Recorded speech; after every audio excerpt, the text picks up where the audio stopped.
Folks, this month we have not one, not two, but three co-hosts, starting with two nationally renowned attorneys from GovCon attorney firm Koprince, McCall Pottroff. Nicole Pottroff is an equity partner at the firm where she practices federal government contract law exclusively. Nicole works with clients on a wide variety of transactional matters, from organizational contracts to teaming agreements, and advises clients on compliance with small business and procurement regulations and statutes. Nicole assists clients with litigation matters, including bid protests at the GAO and size and status protests at the SBA. She's also a regular contributor to the government contracting blog at small.govcon.com. Nicole enjoys helping small businesses solve problems. Gregory Weber is a senior associate attorney. Greg's practice area covers a wide variety of issues pertaining to federal government contracts law.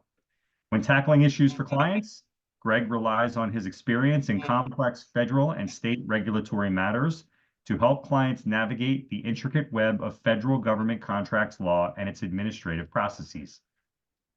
Angela Seymour is a seasoned procurement and GovCon professional with an impressive background in public service, spanning nearly 2 decades that started at the University of South Carolina.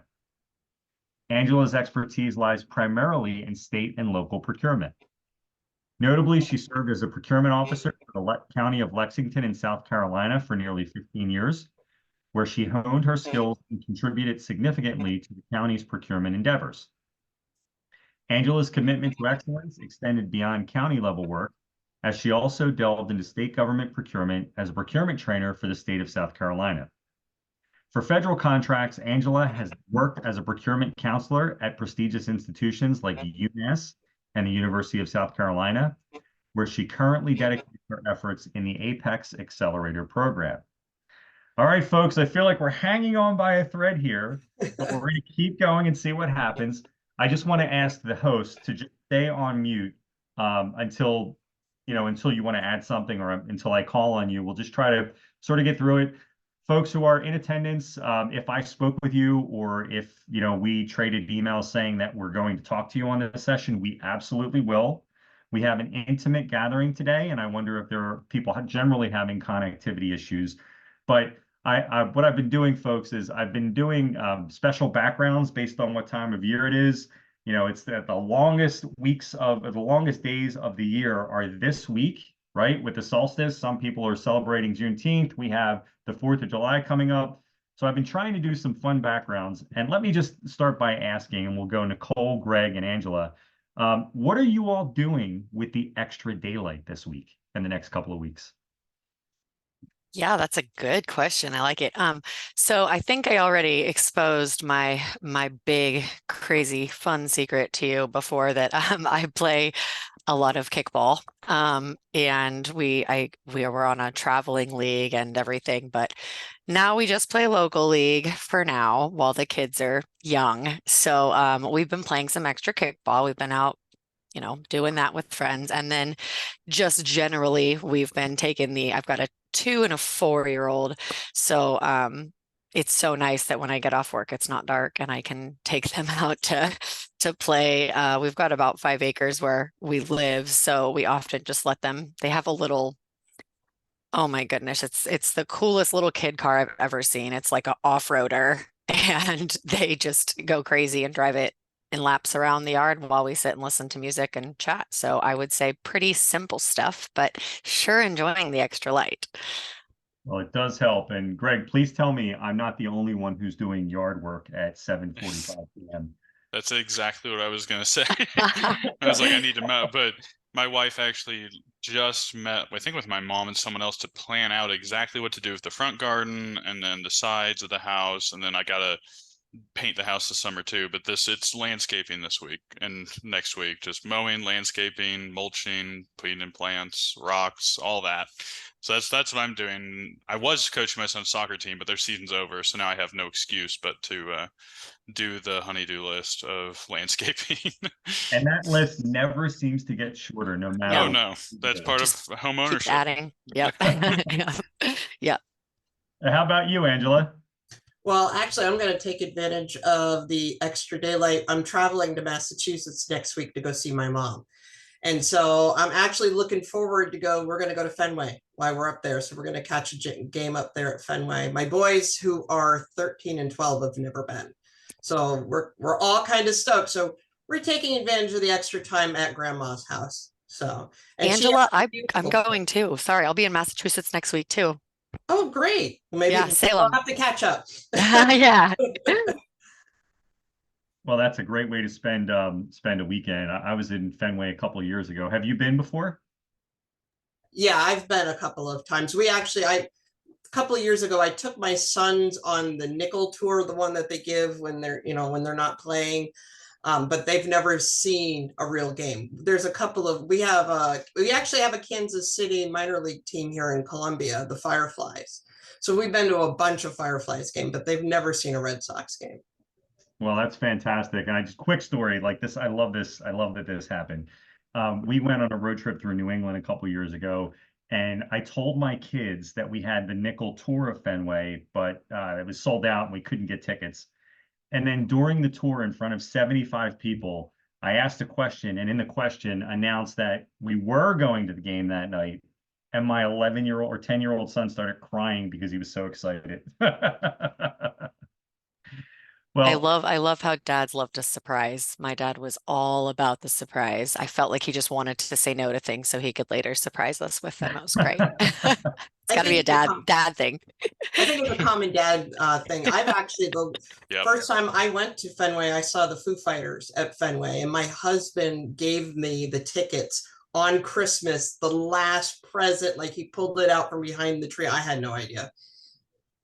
Well, I think it's definitely a dad trait. And so, folks, we're going to kind of jump right into it.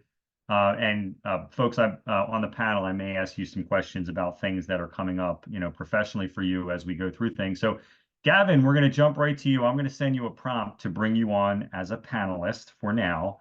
And then Pranita and Sarah, we will definitely be coming to you right after that. So let me send Gavin a prompt.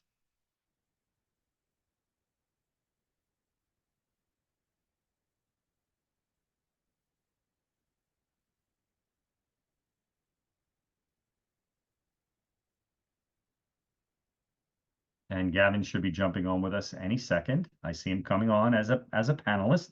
And there is Gavin. Gavin, welcome to MyGovWatch Live. What do you do? Where are you joining us from? And how do you plan on using the extra sunlight over the next couple of weeks? Fort Lauderdale, Florida. I'm in the security business, armed and unarmed guards. Probably just going to go to the beach for the extra time. It's pretty hot, but the beach is nice and cool.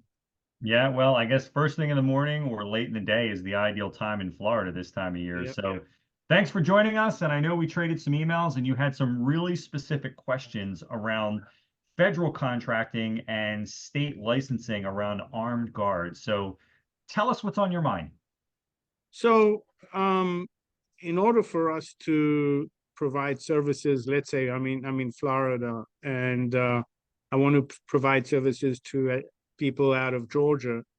I don't know the answer to the question. That's why I'm asking it. But my guess is that we would have to abide by the laws of the state of Georgia, as opposed to being.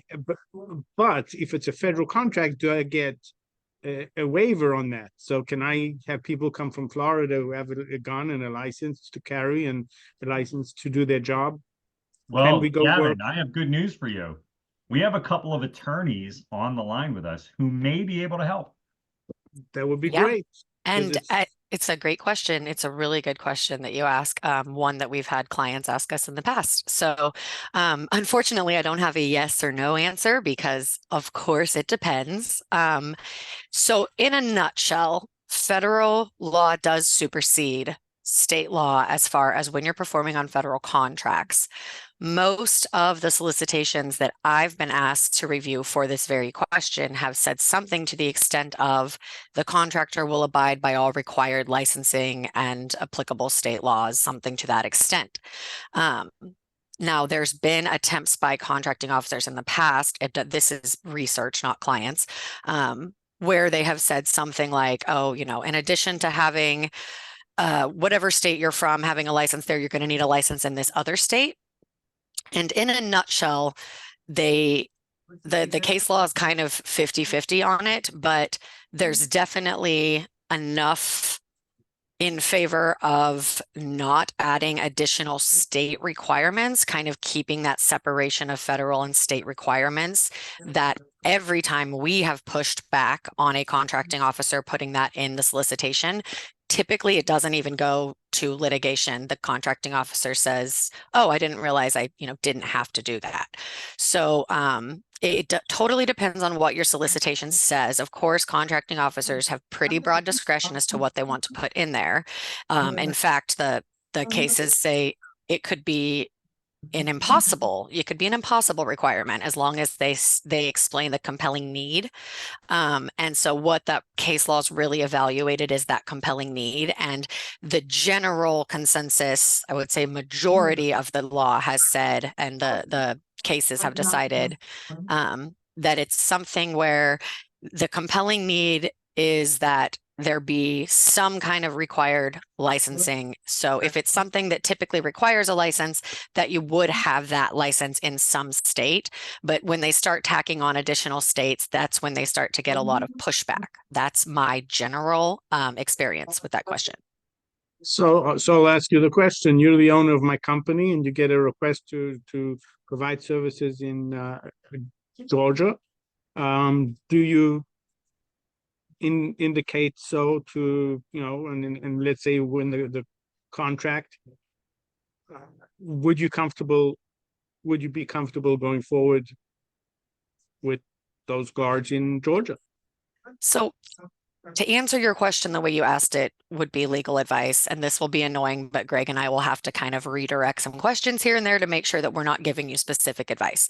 Point is, if I were to just say, yes, if I was you, I would do this, that does consist of legal advice, and that would be something where you could later, if you wanted to, say, hey, you were wrong and you told me to do this. I'm not saying you would, but that's why we have to be careful. I can tell you generally what I would do if I had a company similar to the one you've described, is I would look at the solicitation first. If it spoke very clearly to just needing to meet the requirements of whatever state you're in, or you know, whatever state your employees are in, and any other applicable law, something to that extent, then I would typically understand that as the federal law is the applicable law. Other than that one, I did my licensing procedures in my state. So I've been through the classes, I've done the things, I have some kind of license. Now, if it spoke to the opposite, then you could easily push back to the contracting officer, just at least saying, hey, can we talk about this requirement? Because it's going to add a significant burden and I actually don't really think you need to do it.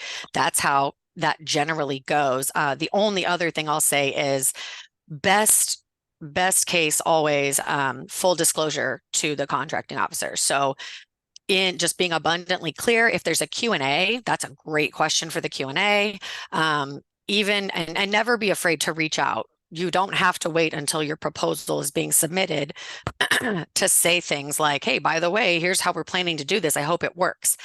Now, you can reach out even if there's a solicitation issued. And we'll talk about our blog a little bit at some point, I'm sure, but I've got I think it's a two-parter because there was that much info about communicating with contracting officers. And it's a common misunderstanding that people think once there's a solicitation in place, they can't talk to the CO. And that's not true. You can reach out and ask this question.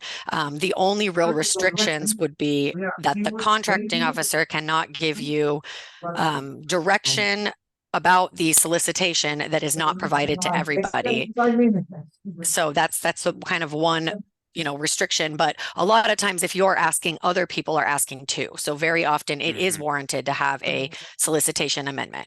And then I'll see if Angela or Greg has anything to add. And you took I was going to do a takeaway of like, hey, don't be afraid to reach out to the CO. That's good advice, like Nicole said, for almost anything in federal contracting. If you see something weird with the solicitation, something that confuses you, reach out. If you wait, then you run the risk of, okay, you should have raised it, or you run bid protest. And then you get into questions about like this, will this license work? What are you looking for? That kind of thing. One little addition onto that is also be careful when you're looking at who to contact. the CO is the one with the authority to update, bind, that kind of thing. So certainly if you're talking to the COR, the specialist, somebody like that, that's great. But the voice, so to speak, for the agency is the CO. So when you don't be afraid to talk to the CO, reach out to the CO. They're really the ones that can almost swing the things, change the solicitation, all that, and raise your hand often and early. Don't be afraid to when you're looking at opportunities that you might bid on or might not, because that could help you decide whether to. Yeah, that's a really good point. And I just was going to add really quick, and this is not a plug because any GovCon attorney, if you wanted to reach out to the CO, but you just kind of didn't know how to do so, both your APEX Accelerator could often kind of help you word things and what rules to look at, things like that, and us and other firms like us. I know when my clients have asked us this question, we've just pretty much copy pasted the generic research we've already done, which is a huge benefit to our clients because I'm not billing them hours and hours. I might go look and see if there's been a brand new case that I missed. Other than that, yeah, it can be something as simple as, reaching out for help, getting a very minimal bill for doing so, but also being able to make sure that and it's important to kind of set that precedent, especially if you're working with this agency repeatedly. You want to kind of let them know, hey, you don't have to have these additional requirements in there and they're going to limit your offers. Things like that can actually really help you get, what you're looking for out of the solicitation. And it'll help you make that business decision that you'd ultimately have to make on your own anyways. Attorneys provide counsel, so even if you go to attorney, that kind of thing, you still have to make, you're the one who makes the decision or whoever does. So getting that information can never hurt. So let me follow up with another question. So let's say I get the answers, sign, get the bid in, win the bid, and start operating, and then state police knocks on the door and says, "Show me your license," and we show him the license, and it's from Florida, and he's like, "No, you need a Georgia license. What are you doing? You're performing illegally here." So what do we go back and tell the feds, "Hey, CO, what did you do? You told us that we're okay, and here we're fighting with the sheriff," whatever. Yeah, I think that's a really good question too. And as much as I would love to make promises on the way things are going to play out in that situation, there is a certain amount of just sometimes miscommunication between the federal and state governments, but it's not something I hear about often. And we have clients that do all sorts of different armed type services and everything from like weapons of mass destruction detection and all kinds of fun stuff. And I can tell you that generally the state police don't go around knocking on doors of federal contractors unless you are literally practicing without a license at all. In my experience, it's not a promise because who knows, they could get a tip from someone and not go check to see if there's a federal contract governing, but that's part of the Constitution, that the federal law is going to supersede state law in certain ways, but this is definitely one of them. And so, if you were on a state contract with that state, I would definitely expect a knock at the door. But when you're on a federal contract, if you just think about it logistically, yes, they can require some additional things in the solicitation, but it would be very hard for us to maintain an Army, a Navy, a Marine Corps, any of those types of things if every single person had to be licensed to carry a firearm in every single state that they were carrying their firearms in. So that's my 2 cents, if anyone has anything to add. The only thing that I'll add is I would check with your local law enforcement division too, and make a contact with them. First of all, they may know, what the rules are for that state when it comes to federal contracting. So I would definitely reach out to them and explain to them what you're doing, and then say, hey, I want to know, how do we proceed with this if the federal government, there supersedes the local or state rules. That's a really great idea too. And then there's not that fear of someone saying, hey, there's a bunch of armed people, because you've already put them on alert that you're a federal contractor. Yeah, that's great. So Gavin, the only thing I would add is that obviously Nicole and Gregory went through some really specific not legal advice, background information, let's call it. And I would just say that this will be on YouTube later if you want to review it again. You know, obviously you're not memorizing every word, but you will be able to see this and even share it with your attorney if you'd like your attorney to react to it. So any other questions before we put you back into the general audience? And you're welcome to come back on a little bit later. No, I'm good. Thank you. Well, thank you so much for joining us, Gavin. And if you think of anything, just raise your hand and we'll bring you back on. Cool. Thank you. And Gavin, I'll throw into the chat. I wanted to double check. There is one FAR clause that kind of has that general language about applying with laws, which tends to be the one that most of the solicitations include. So I'll throw that in there for you so you can go look at that rule. Thank you for that, Nicole. And Pranita, we're going to come to you next. But before we do that, Angela, I just want to ask you, what are some things that you're working on these days, or what are some trends that you're seeing with people that you're working with, or any events that you have coming up in the next few months related to your activities? So what I'm working on currently is end of the year. This is what I tell my clients is currently state and local government here in South Carolina. The floodgates open for money July 1st. So from July until October is when we get very busy. So we'll see a lot of things coming through as far as RFPs, helping our clients respond to RFPs. I had a client this morning that didn't realize that we did that we can walk you through an RFP process. And not only that, you can submit your RFP and we can provide feedback on it. There's a never-ending list of things that come up, and it's great to know that people in your local area have a resource that they can reach out to with these kinds of questions. And to that end, I think from memory, Pranita may be local to you. Pranita, can you hear us? And can you come off mute? Yes, I can hear you. Can everyone hear me? Mm-hmm. Yes, ma'am. Welcome to MyGovWatch Live. Where are you joining us from, and how are you using all this extra daylight? That's a very good question. So I'm loading in from Summerville, South Carolina, so the Charleston metro region. And as far as this extra daylight hours, Nick, you put me on the spot because I was not expecting to be a panelist. I'm actually in the middle with my kids because it's summertime here and I have 2 boys. And so I'm actually heading to go to the park.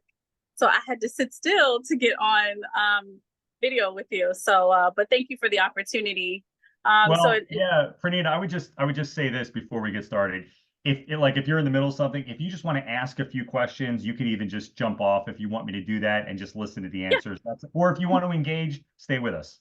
No, this is fine. Thank you. I really appreciate the opportunity and the way how interactive this is. So this is great. So good afternoon, everyone. Thank you for your time. And so basically what's going on is that probably in the next 3 to 6 months, it's pretty active. I'm working with a potential investor to start a new venture in providing RFP solutions for small and minority businesses. So what that looks like is that we would actually do the research and apply for government contracts on their behalf. Another part of that solution that we would also look for contracts that they may be a good fit for. So this is new to me. My background is in business development. I work with an economic development organization currently. Prior to that, I did microeconomics, where I was raising capital for small and minority businesses. So this is near and dear to me because I see this as an opportunity for creating generational wealth for my community and our region. And so I just want to be able to tap into it.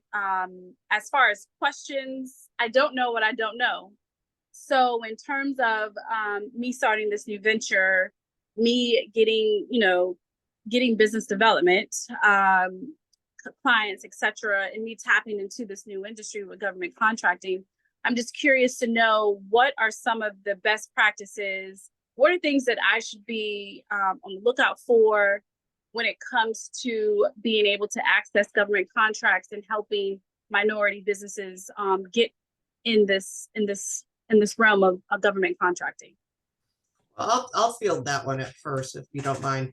I definitely would advise your clients or yourself, if you have not signed up for APEX Accelerator services.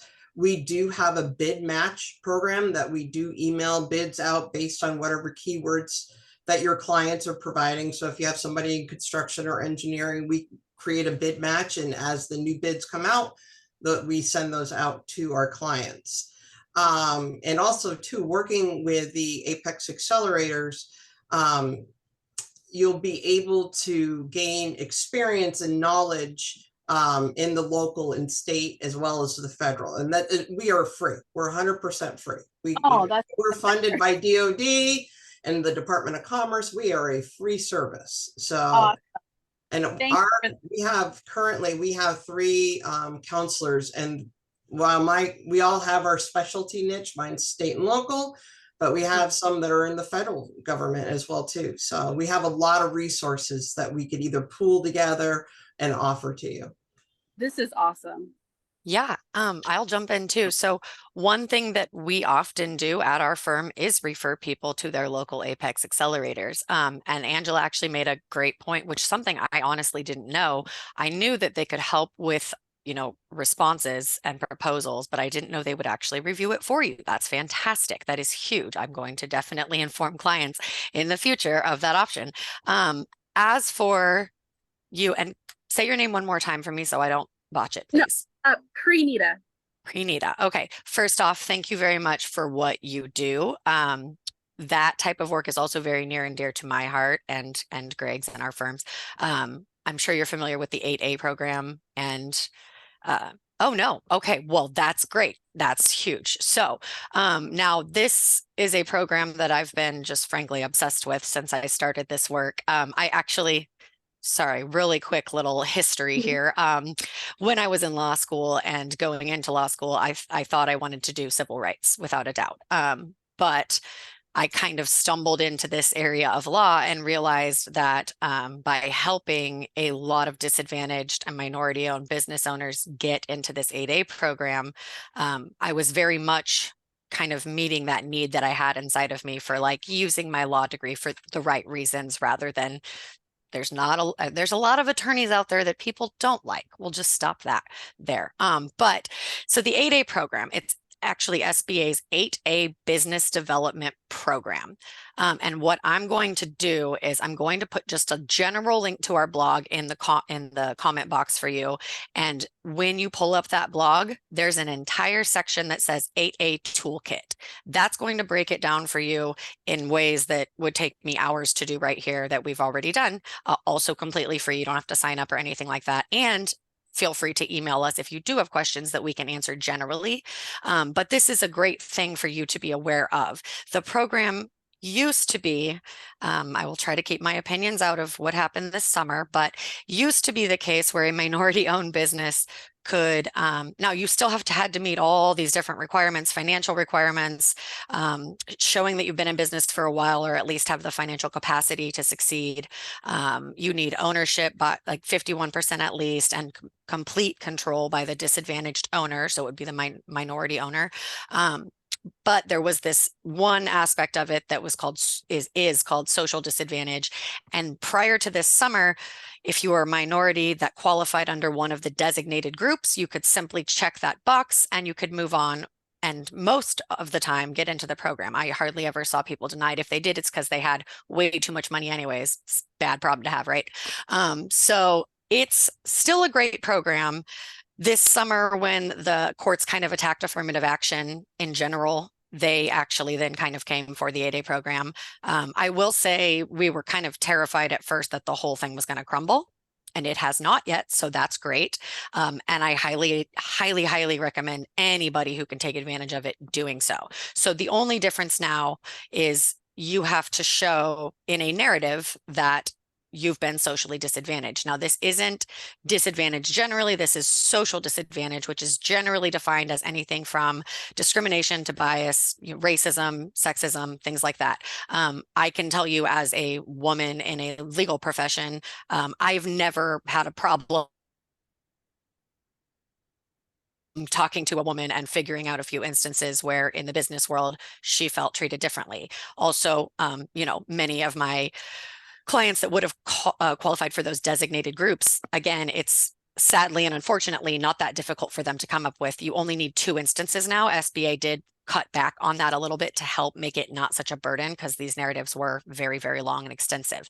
All that said, once you get into this program, which would be great to encourage your companies to do, the main reasons are you get a leg up in a lot of competition. There's a lot of stuff that's set aside for the 8A program and nobody else can touch it.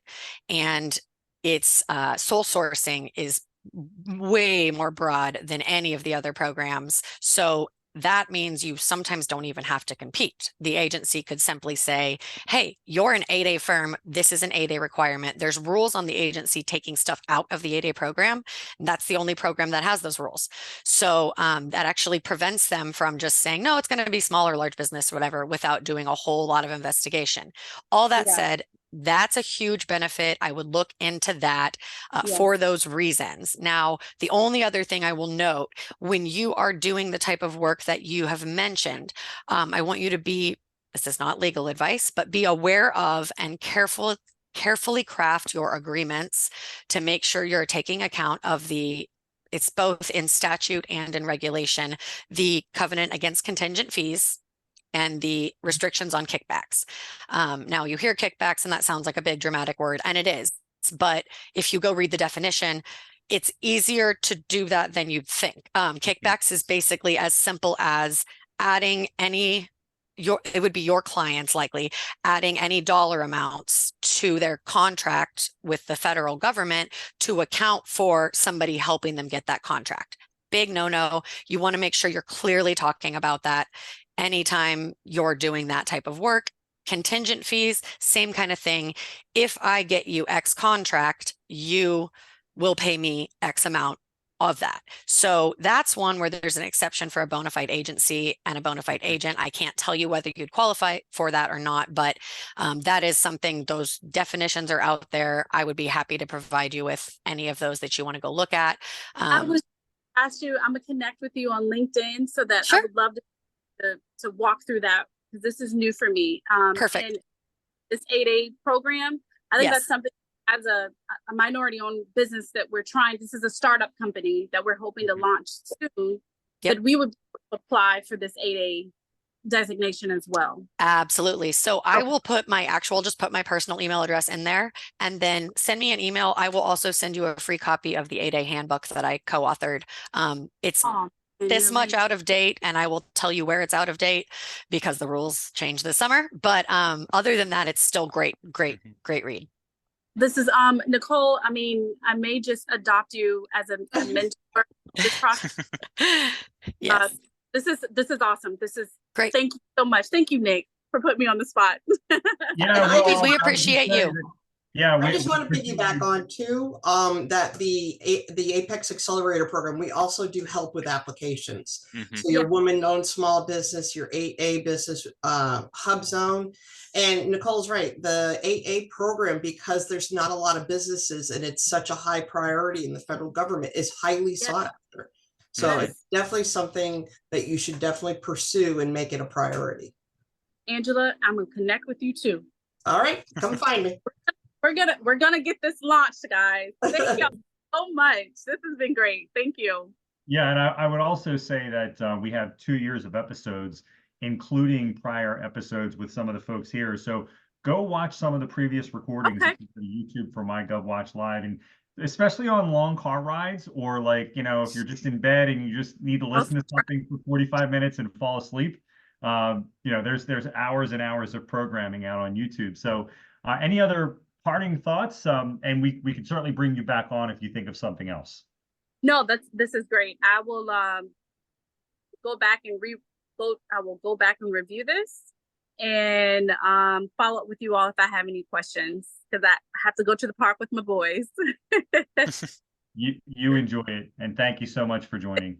Have a great start to your summer. All right, fantastic. Bye. So I'm going to bring on Sarah, and before we do that, Nicole and Greg, anything coming up? Anything that you're working on that you'd like to talk about? Events, what have you? I mean, we're always seem to be Greg doing and I have, something. yeah, we have Yeah. oral arguments coming up in a big case next week. So Yeah. frankly, right now, I think that's the only thing on the brain. We've got handbooks in the works as always, but you know, that's a constant battle to keep up with updating every time there's an update. And we joke about how slow the SBA is at updating rules all the time, but then we also have these books and we're like, oh, okay, it takes a while to keep things updated.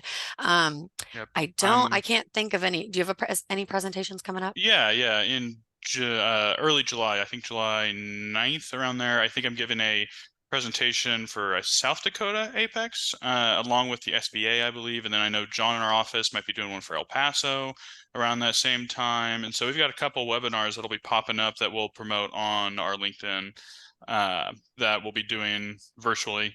And normally those a lot of times are recorded as well, so people can kind of find those and listen to them as well, just like this. So we have that going on, and just it seems like there's a lot of interest in federal government contracting lately. It's been a lot of people questions that I haven't had this constantly before. We've had, people coming with questions during certain times, which makes sense, but seems like there's a lot more people looking at it now than it used to be. At least that's how it feels colloquially. Yeah, and I'll just add, actually, I don't even think I've told you this yet, Greg, but either Greg or myself or one of our attorneys, but I think we're kind of thinking Greg, is going to be at the ICBS show this year. Right. Okay, I couldn't remember if we talked about it, so surprise. And then I will be at the APEX, oh my gosh, why am I blanking? The big conference, the big APEX conference in DC. I just can't remember. Yeah, it's the biannual APEX. So I'll come find you because I usually attend that. That's the one I go to. Great. I really did want to go to Idaho this year, but I'll go to Washington. Oh, so. Nice. Yeah, and do that. I'll give you handfuls of books that you can use to help your clients as well. Yep. Awesome. Thank you. Yeah. Well, folks, we have, I would say once again, an intimate audience this afternoon. So anyone who has not indicated that they'd like to join us and ask some questions, please use the hand raising feature and just raise your hand so we know that you'd like to join us and ask a few questions. And so we'll look for those, or we may just sort of wrap this up over the next 15 minutes or so after we talk with Sarah. So Sarah, I see that you're in our panel, but could you give us at least your audio and your video if possible, but at a minimum, we'll need you to unmute.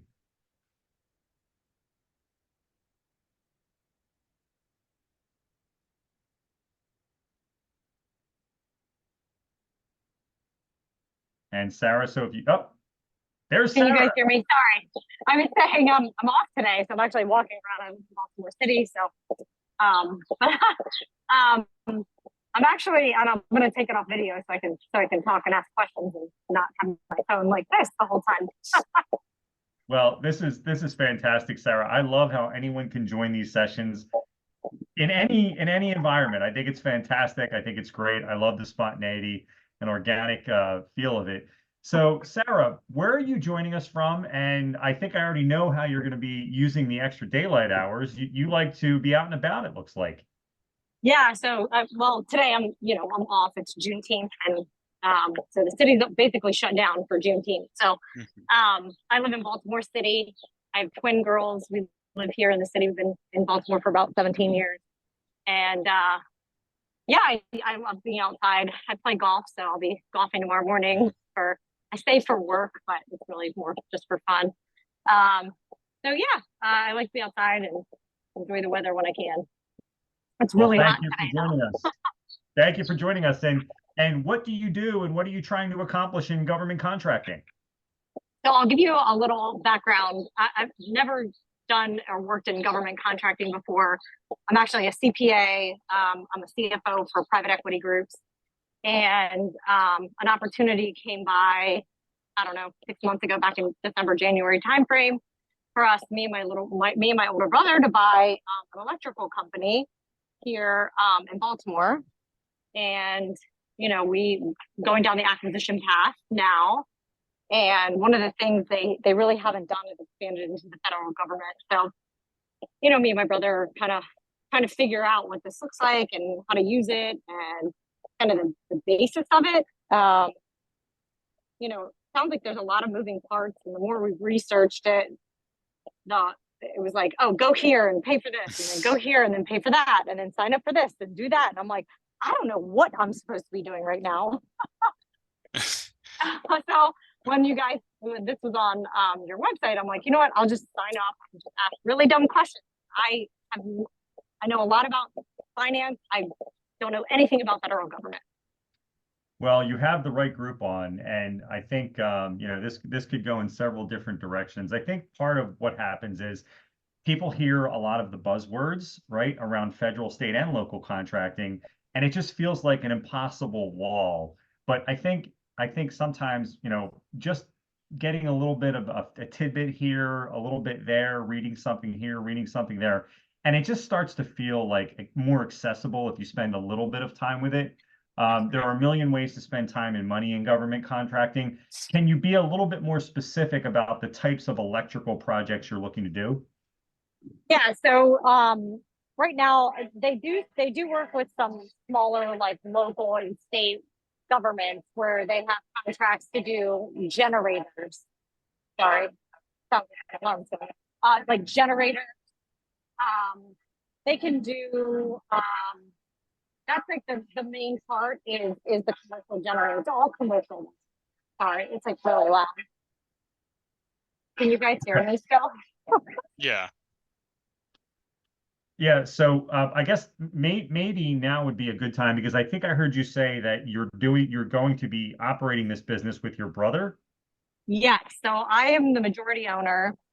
We're going to go for women-owned status. We have to wait 12 months after the acquisition to get that status, but we're working on that first.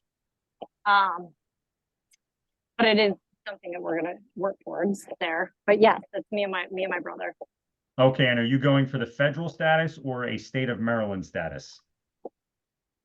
Hopefully both if we can. Or perhaps, and I should know this, but I don't, is it a city of Baltimore status? Because sometimes, you know, there's the federal status, the state could have a program, and a city like Baltimore may have its own program. Yeah. And you So may use the the requirements. city does, and I actually, before we close on this deal, I have another business of my own that's registered here, and I just wanted to see what the process is like, how long it took. So I have my own women-owned business in Baltimore City, and it's really easy to apply for that. Plus, I'm 100% owner, so it makes it even easier.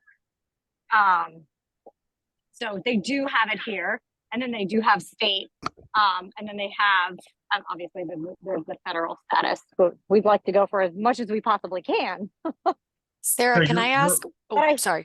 I was just going to ask where the 12-month wait period comes from. Yeah. That was from the one from Baltimore. Got like it. you have to have ownership for a full year before you're allowed to apply. Great. Well, good news is federal does not have that requirement. Nope. So that's a positive. Oh, that's really good to know. Sure is. Thank you for that. Yes. I just wanted to make sure I added too that state and local and federal, all those set aside statuses are separate. Nobody recognizes one. So if you have a woman to own at the federal, don't automatically assume that state's going to recognize it, and don't automatically assume that the local's going to recognize the state, or vice versa. So you can go for all three, but they are separate, or let's say, or more, three or more. They are all separate application processes. Okay. And yes, the rules don't always line up perfectly. So that's a great point. A lot of times you'll find the federal ones are the strictest, but that's not always the case. And then I'll just add, so I'll put a couple blog links for you in the chat as well. We have a Back to Basics series in our, I should have told this earlier, but in our blog, where we specifically kind of go back to the beginning and very plain language break down what the programs are, how you get in, things like that. So I will send you a couple of those. And the other thing I would highly recommend is you consider looking into the 8A program as well. Now, the 8A program does have a bit of a wait period per se. It's kind of a presumed you need to be in business for 2 years unless you can show a lot of financial success and growth in a shorter amount of time and the ability to kind of capitalize and succeed. So that's another thing. Once you get all those WSB, and then in the WSB program for the federal, there's even a subset called the economically disadvantaged woman-owned small business. I'm not presuming that you would or would not qualify for those, but those thresholds are pretty high. So that's worth looking at, because if you simply look at your tax returns and your income and your total net worth and your assets and you're underneath those thresholds, then when you're doing your WSB application for SBA, it would ask you, are you also going for economically disadvantaged? If you check the box yes, then it will ask you for that financial information, most of which you have to provide anyways. And that is looking at you personally, not at your companies. Now, it does kind of take into account the companies you own for one of them, but it's the big 6.5 or $7 million threshold. I forget what it's at right now, but it's about there. Yeah. So that's also worth it, because if you get into the EDWSB program, there's kind of a reciprocity process where you then apply to 8A program and they've already reviewed a good amount of your stuff. So there's only a few additional things they will review. And that's a really great path forward for a business that's kind of like, what do I do? Where do I go? So I think those are great ways to get started, but I will also quickly sum up my point and let someone else chime in. Sometimes people get into those programs and then still come to us with exactly what you're doing now, with saying, kind of, where do I get started? What do I do? How do I do this? And I think some great tips there. APEX Accelerator near you can definitely help you with that. Nick has a really great system for helping with, finding and locating the work that a lot of people just don't know where to find it. It's out there on the internet, but it is a very, there's a reason people come to us with a wide variety of these questions. It's not simple. It's difficult. It's a whole world of its own, and the commercial world is dichotomous. It's completely different than the federal contracting world. Final thing I'll say is the mentor protege program is also fantastic, and I am currently writing a blog on that one, so I will give you guys that access as well if you want to email me for it or just follow the blog and see that. But what that does is, especially once you get certifications, you often have larger businesses that are super experienced in exactly what you're doing, seeking you because they cannot get their hands on the small business 8A and WSB dollars. And you have a leg up to say, hey, I have these statuses and I have a company and I know we have to perform a certain amount of the work, but I just need guidance and mentorship. And then they will often jump on that. We've had a lot of clients tell us that simply getting into one of those programs was a huge success and grew their company, 10, 20 fold in a year. But we've also had them come to us and say having a mentor did that. So all of those are really good places to start looking. And they're all covered at our blog at the Back to Basics series, which there's a click for Back to Basics and you can look at all that.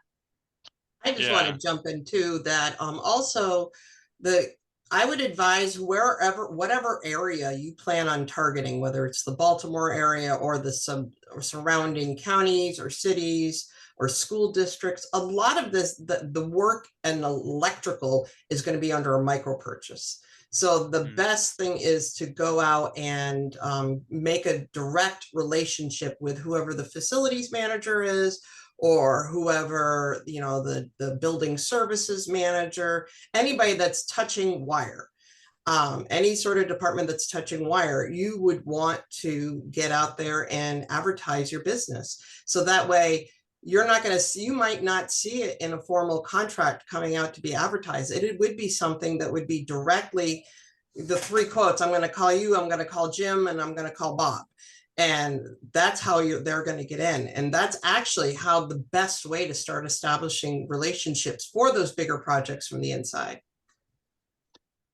Yeah. So is the Sam.gov, is that where you go to register and then put all of that information in after you get all of those certifications, then you go there and register?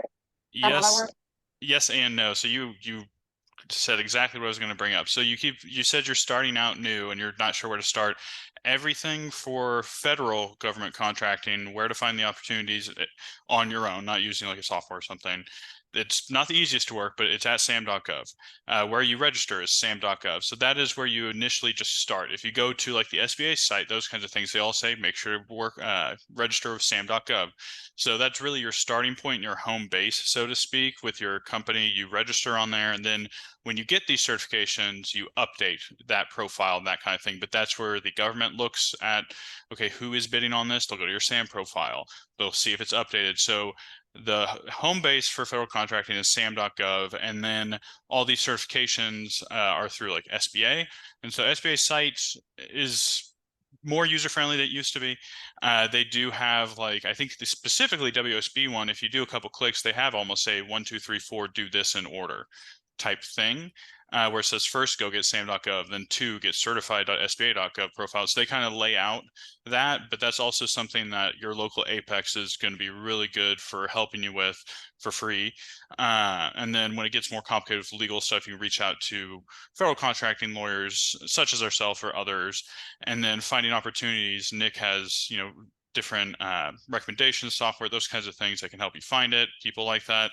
And then if you're trying to find like-minded contractors or make those business contacts even outside of the area, I would just kind of search for maybe a women-owned small business conference. I think the Women's Business Entrepreneurs or something has like a national conference, and then just kind of work with, okay, I want to work in this area, so who is doing that work around here? Talk to them, just like Angela said. So the starting points, I would say, are really sam.gov, SBA's website, and then just old-fashioned shaking hands and talking to people, but virtually now most of the time. And that would be my thought. So yes, sam.gov is where you would put in those certifications, but that's not where you apply. That's basically your, driver's license for federal contracting. That's your profile, and that's kind of where you're going to start everything, and then reflect everything after you go do it with other like SBA, whoever. Yeah. And then, so which one Go of ahead. you on the call is the person that helps with like the initial stages of like setting up and registering and then getting into SAM, and then like, is there somebody like one of you who Yes, does that's that? going to be Angela the most. The APEX, okay. yep. Yeah, we have some blogs on it. We've helped clients. We've done some like screen sharing type stuff, but frankly, don't pay us that money to have Angela help you or your local APEX. And that is something we even tell our clients. I really truly mean it, how often we send our clients to their local APEX for things we could certainly do. But if you have a free resource, and Angela has knowledge we don't have. I had no idea that what you were discussing specifically was often under the micro purchase threshold. And that's very good information, because I talked about sole sourcing, and I talked about, both the 8A having a great sole source program, and the WSB and EDWSB have one as well. It's not as common, but there is still sole sourcing there. And she brought that up. If you go talk to, just, introduce yourself, present yourself to the industry, market yourself, all of which is totally fine and acceptable. And you may hear otherwise. Sometimes that's a very common misconception. That's where, again, if you go look at that blog, it's called, I think, I tried to be catchy, like, who are you going to call, your CO or something like that. But, we get bored sometimes. So that's a great thing to do, because if you could even get on your feet with some sole sources, and the micro purchase threshold, I didn't connect the dots there, but under certain thresholds, sole sourcing is much easier for the agencies. They can pretty much just hand you contracts, and there's no competition required or anything like that. So highly, highly recommend doing that, and presenting yourself. And then final thing, Sam, yes, get in there right away and assert that you're a small business if you are, and don't worry about your certifications yet. Then once you get those, you add those. But being in SAM alone is huge, because even if you're going to subcontract, which is another great way to get started on federal contracting, to subcontract to a prime that knows what they're doing. I mean, have them subcontract to you, you know what I mean? And that's a great way too to get experience. But even then, the agency wants to see that you are registered in SAM, that you are a responsible offerer. So SAM is huge. Make sure you're in there. You can also use SAM to search for potential mentors. But there's also, and Nick, I don't know how much kind of like matchmaking type stuff Do you do any of that kind of, I have a lot of people ask me, can you set us up with a mentor? And generally I still suggest APEX, as they may know a larger business in the area looking for a protege. That's always worth asking.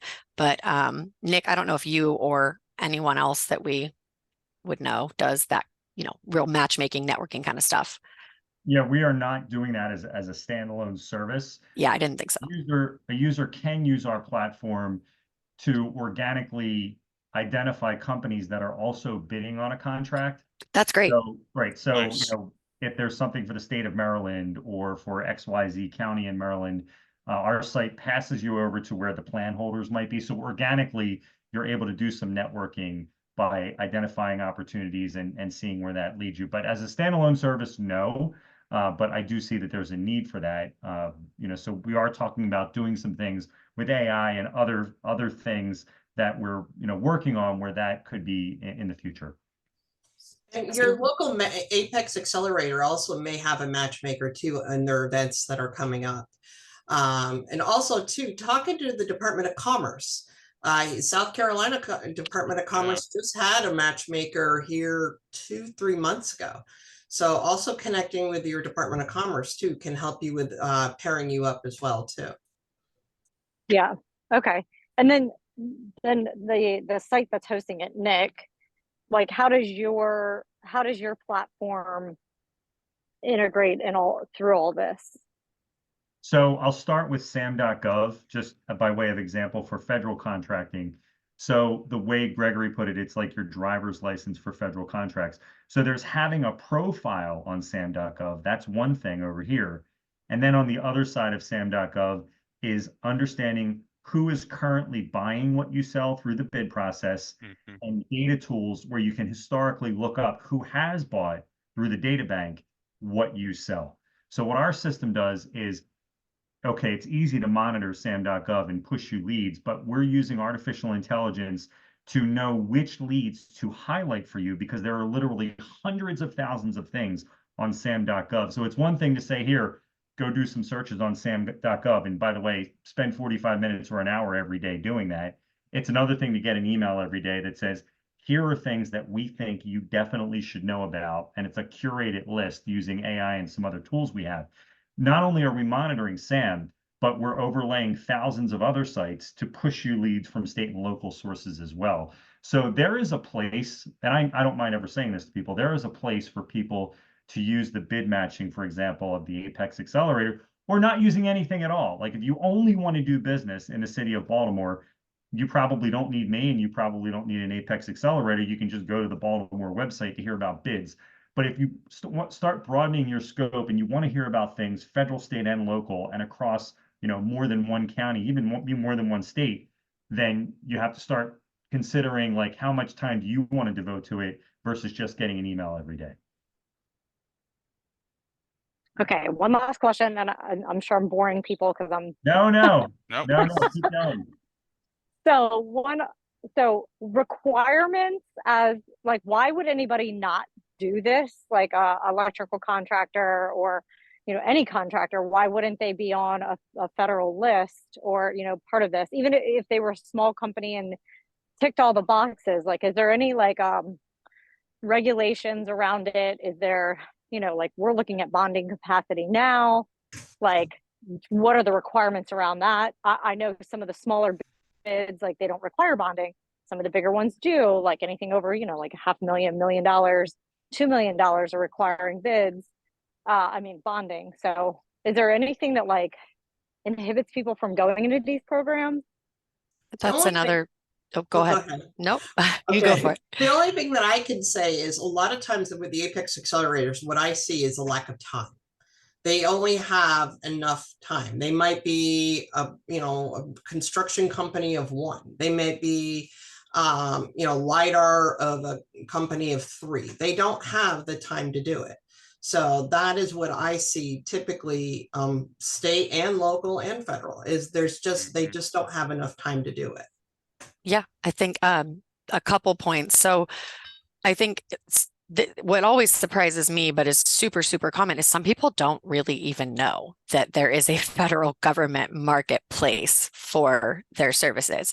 I have friends that are business owners that I had to just start from the very building blocks of the government spends this much money every year on, they set aside things in certain priorities. There are so many people out there, even very intelligent business owners, that are just very unaware of this whole place. And we get, our clients are everything from, we've been doing this for 25 years, we're amazing and we're the best, to exactly where you're at right now. They come to us and say, I'm going to work with my APEX, which I will tell you, I would never take a startup or a newer company and not say, go work with your APEX on everything that you can.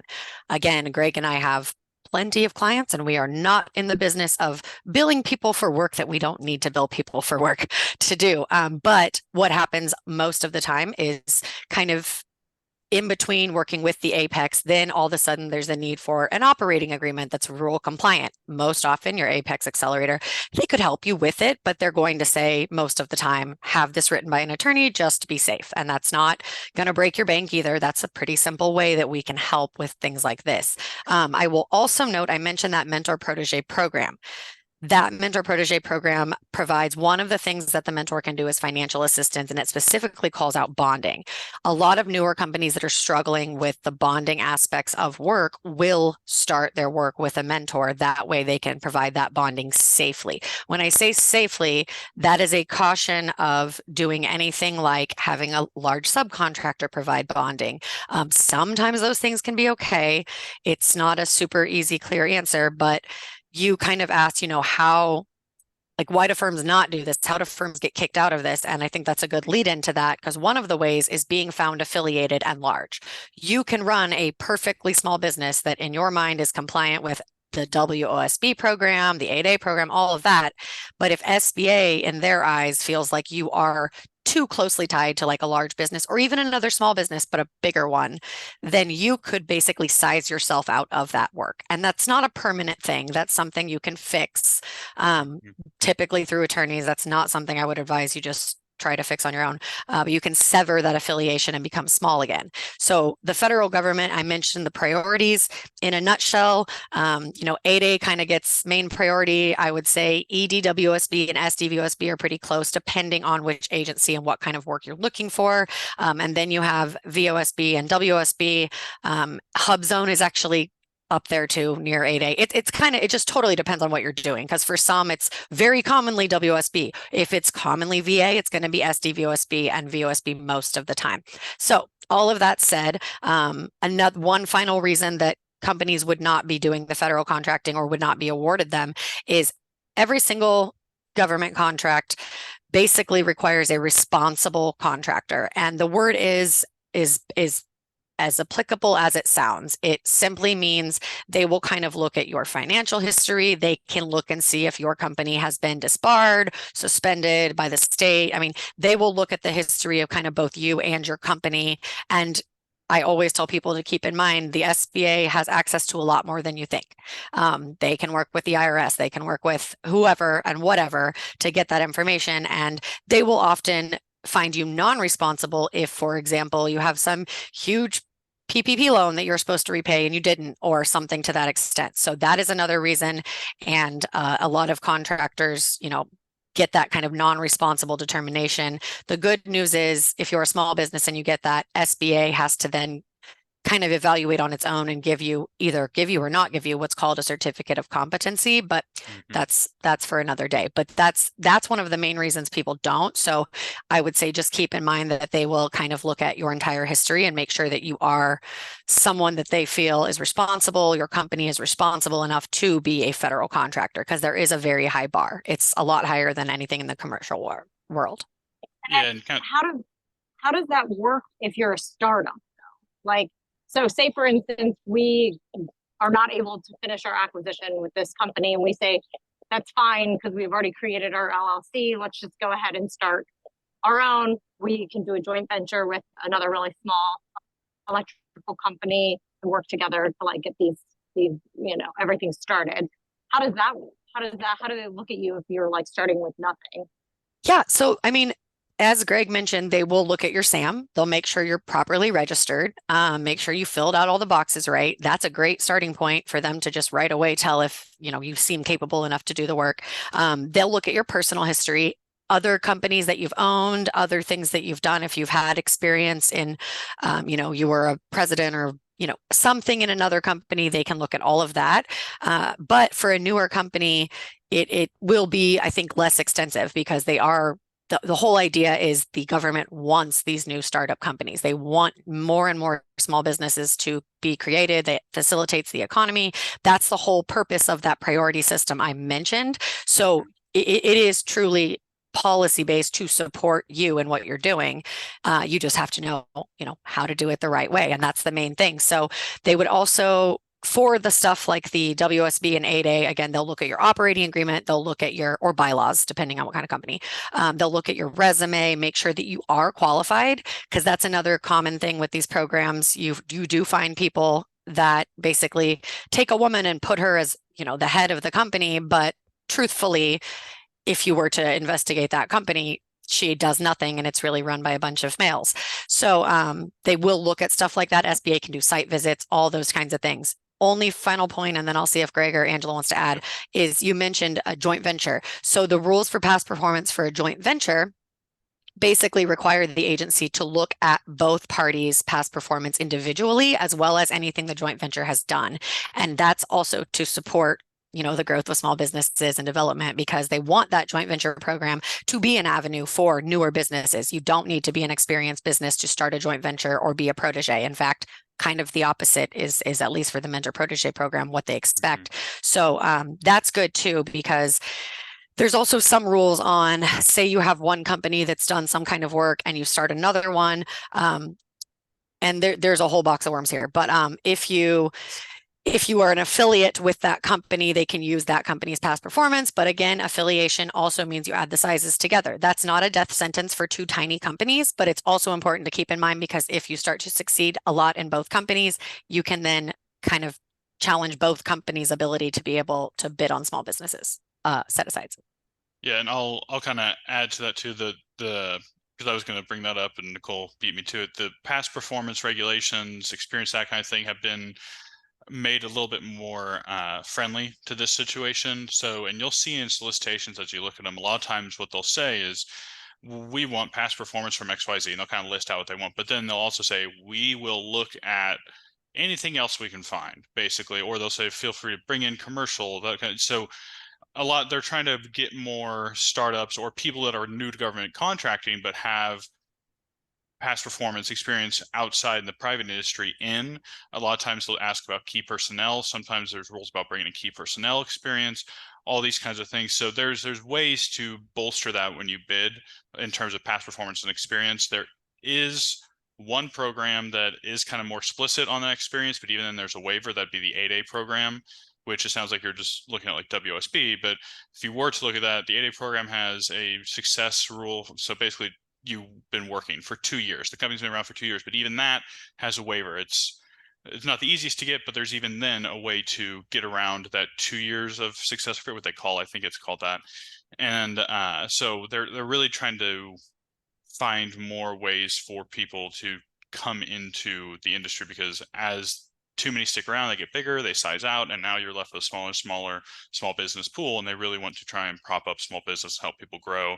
And that's a big part of the 8A program, but also the mentor protege. The entire thing is to let's build a small business. So I would say that. And then in terms of people not wanting to get into this, whatever, I would say on top of the things that have already been said by Angela and Nicole, it can feel daunting looking at, I mean, we've been talking for how many minutes just about some random stuff that then each one of those has more stuff in it.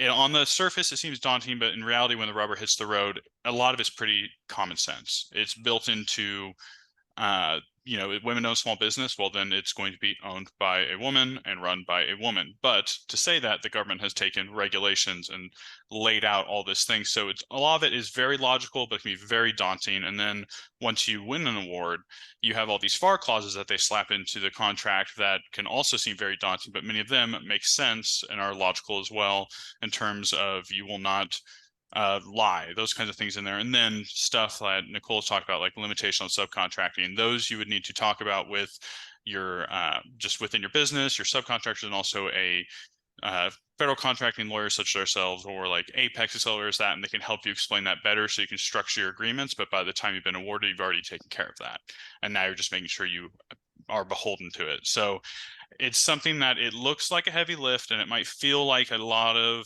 work, but a lot of it is just getting the paperwork done, getting the steps done. And then once you're in, there's a reason the government buys so much. And some people, once they're in, they keep working with the government, because once you figure it out, you're pretty set.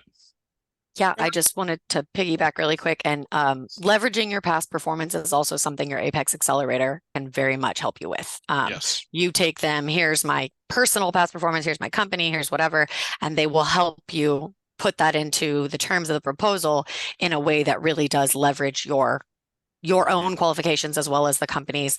And I would just say, Greg made a great point, and it's funny, as he's saying it's logic, he's also like, but here's 37 other rules, because that's how we feel. I mean, they do make sense. And I think the biggest takeaways for you and other companies like you right now are understanding that the differences between commercial work and federal government contract work.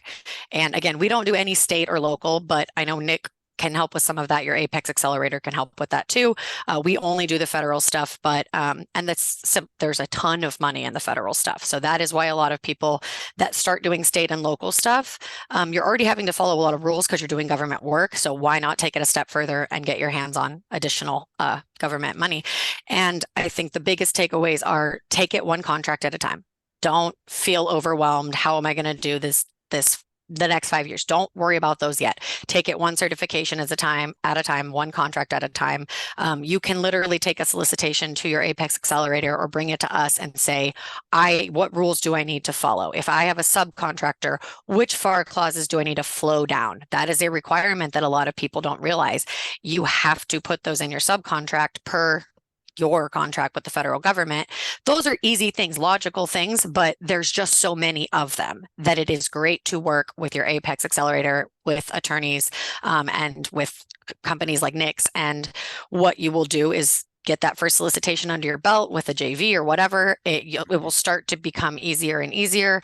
And, when I tell you we have clients across the board, we really do. And we have conversations with clients where we break stuff down on a basic level. And we have conversations where our clients ask us such incredibly challenging questions regarding the interaction of 4 different laws and how they can potentially leverage the non-manufacturer rule or limitation on subcontracting in a different way. Things that basically demonstrate to us that they've been doing this a long time, and it's become clearer and clearer every time. So it will come to you. It seems daunting now, but it is step by step, day at a time, and you'll be great.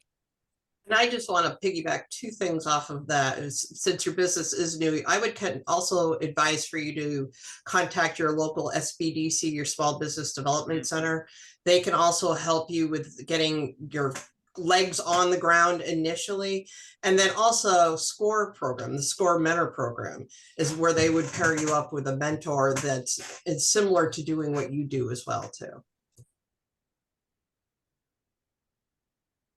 Sarah, would you have any parting questions, or do you want to stay with us? We're going to talk to Rodney in a moment, and but you're welcome to stay with us, Sarah, and just be a part of the conversation until we wrap things up. Or do you feel like we've pretty much covered everything you'd like to talk about? Yeah, no, you guys have been extremely helpful, giving me a lot of just checklists to do. I'm not afraid of the work. I mean, I've worked for private equity for the last 10 years, so I don't know if you guys know what that's like, but I'm very familiar with the work pieces. So no, I think you guys answered everything. I'm sure you guys will hear from me again. So I just appreciate the time. Yeah, and I would just say, make sure you're on our mailing list if you signed up for this session, so you'll be invited to this in the future. We have them once a month, and I'm going to be, the YouTube video will be out there. Small GovCon is a blog that you should sign up for. It's a Koprince McCall Pottroff website with tremendous information. There's an email list, and certainly the APEX Accelerator program. So thanks for joining us, Sarah, and we hope to talk to you again. Rodney, please join us with your audio. All right. Good morning, good afternoon, good evening, everyone. Good Rodney. afternoon, Rodney. Where are you joining us from? What do you do? And how are you using the extra daylight we have this time of year? Yes. So I'm joining you from Colorado Springs, Colorado. The extra daylight, I'm using that to go and take our dog on a walk in the morning to my bike before it gets too hot. Colorado is not like Arizona and other parts where you get into 100 degrees, but it still gets in the high 90s.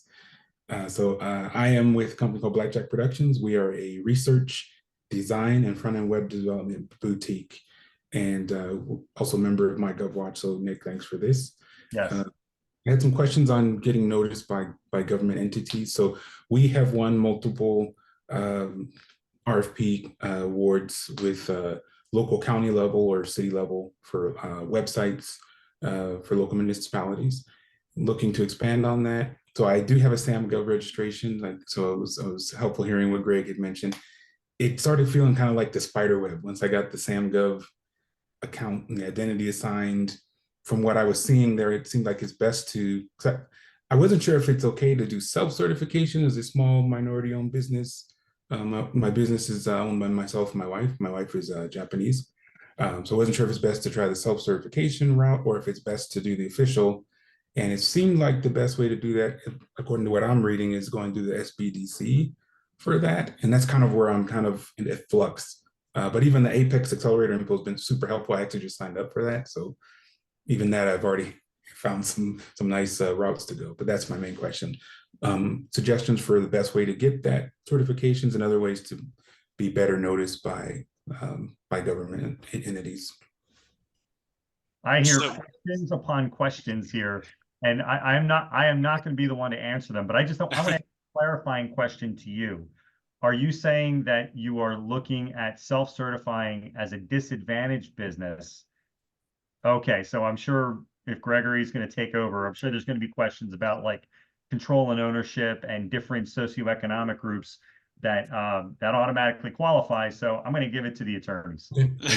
So what immediately jumped to my mind, so in terms of the government noticing you, getting you more work, that kind of thing, the 8A program, if you have to go through all the steps of, social disadvantage narrative, and then there's economic thresholds and that kind of thing. But the way that it's set up is, as I think Nicole mentioned, I might have too, it's built to help find contracts and grow a business basically that meets the requirements. So that program, if you get in, you're assigned a BOS, a business organization specialist or opportunity specialist. There we go.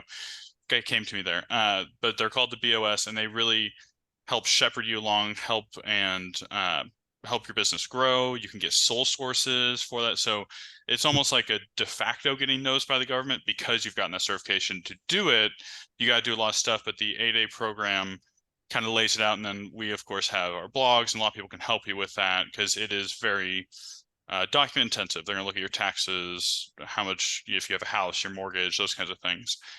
So that's one way that immediately jumped to my mind. And to get these certifications for the federal side, it would be, I can't think of any really that wouldn't be through the SBA.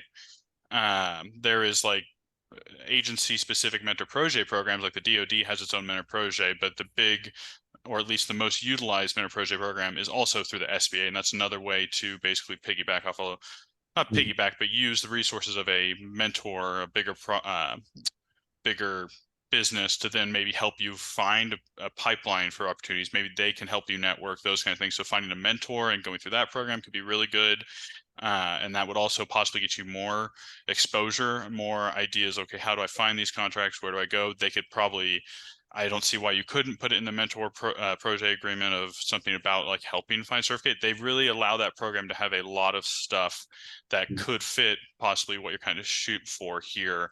But that's the first two things that really sprung to my mind is mentor projet, 8A, and then of course the SBA is kind of the one that does a lot of these certifications. Yeah, awesome. Thank you for that. Appreciate it. Yeah, I mean, I guess I'll jump in really quick and just add a little bit. So I think we have a blog on that, disadvantaged business self-certification. I was looking for it. I'm not finding it right now, but I know that we have it. And I think the main thing that I tell people most of the time is the requirements are so similar for the 8A program and self-certifying as a small disadvantaged business that, as Greg noted, the benefits that the 8A program provides, I think, are just insanely worth the amount of time that you have to put into that application. And if you're qualifying, I think there's like one 8A rule that is not also a rule for the small disadvantaged business. So, you know, if that's the rule you don't meet, then that's a great option. But if you look at the 8A rules and you meet all those requirements, there's no reason not to self-certify as a small disadvantaged business if you can, but there's also no reason not to go for the 8A program as well, because if you're already meeting all of those requirements and you have a compliant operating agreement and all of that, why not leverage that to basically put yourself in a leg up? And there's essentially one thing that people also don't necessarily understand, and because the rules are not great or clear. So there's this rule of, well, I guess, okay, so the VA has a very specific rule for if more than one SDVOSB can offer a fair market price, it has to set something aside. So even if there's 100 small businesses trying to get this work and 2 of them are SDVOSBs, they have to set it aside. So for the rest of the programs, the rules are not as clear. It kind of says they shall consider setting it aside for this if there are more than 2, but they also have motivation to do so because they have to meet quotas. So, or they want to meet quotas. And our current government is kind of pushing those numbers and actually saying, you know, each agency is going to have a little higher number than it had the year before. So more motivation for them to set work aside if there are more than one 8A program companies bidding on that work.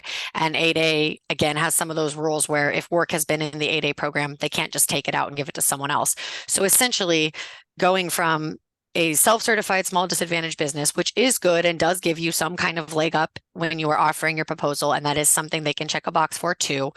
But the 8A program's rules are just far more powerful. In a nutshell, they are more powerful. They have the power to give you more work and more money than that program. Very much worth it.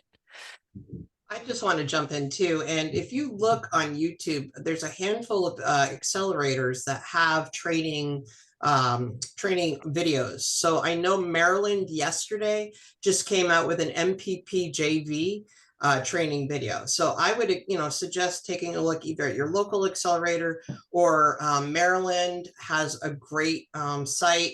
Alaska, Guam, they do great. They have some very impressive videos. So, it's a free resource and they literally walk you through the process. And this is a rule and this is not a rule. And, you have to do this for DOD, but you can do this for SBA. Awesome. Thank you all. I appreciate it. Well, Rodney, thank you for joining us. And it sounds like we are out of questions, folks. So any parting thoughts or anything you all would like to share about things coming up, things we should look out for in the news? Let's do this. Angela, how should people get in touch with you and or the APEX Accelerator you're associated with?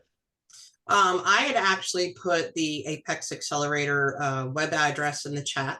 Okay. So you can come and get in touch with me that way, or come find me on LinkedIn.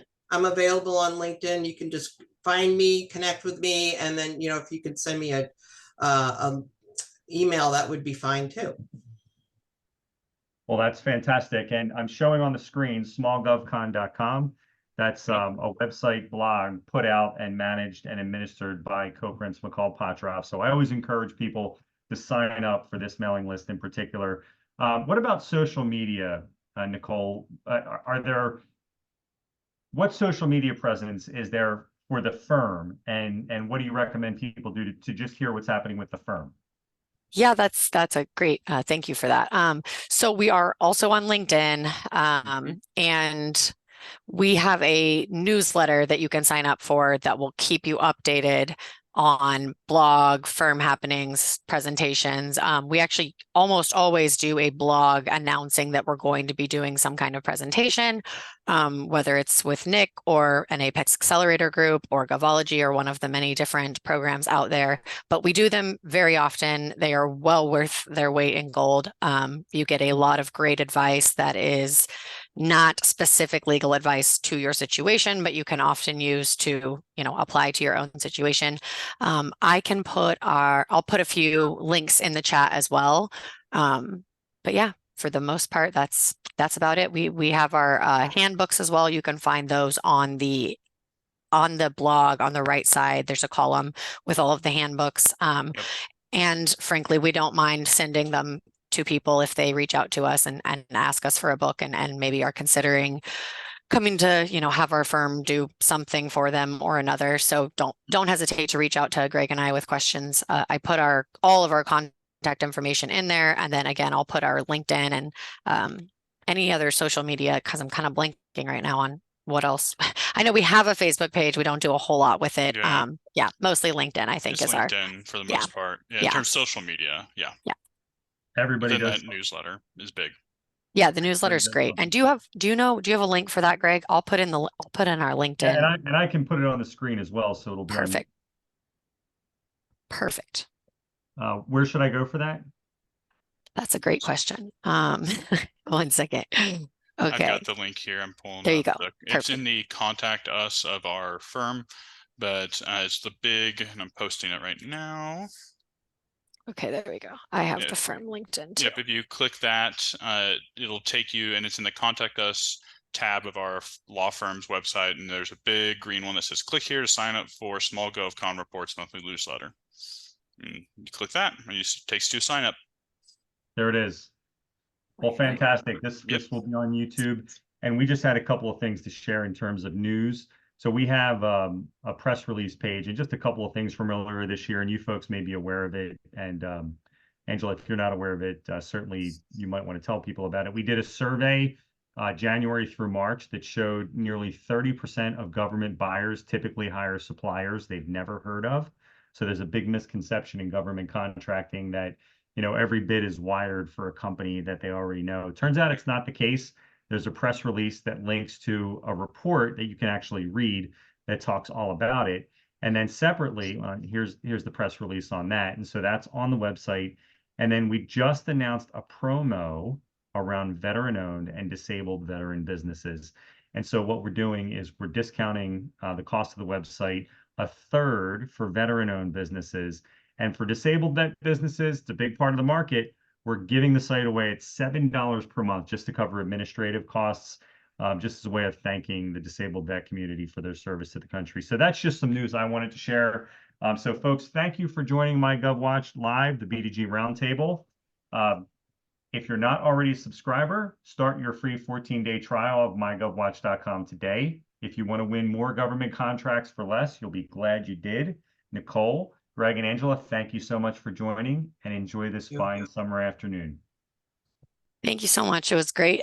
Perfectly well organized as always, and we appreciate you tremendously. Angela, it was also a pleasure, and I look forward to seeing you at the conference. Absolutely. I'm a big fan, Nicole. Me too. Me too. Loved everything you said today. I learned a lot today, actually. I took several notes, the SCORE program, all kinds of good stuff. So thank you. We appreciate you too. Thank you. Thanks, folks. Have a good one. You Yep. too. Bye-bye. Bye-bye.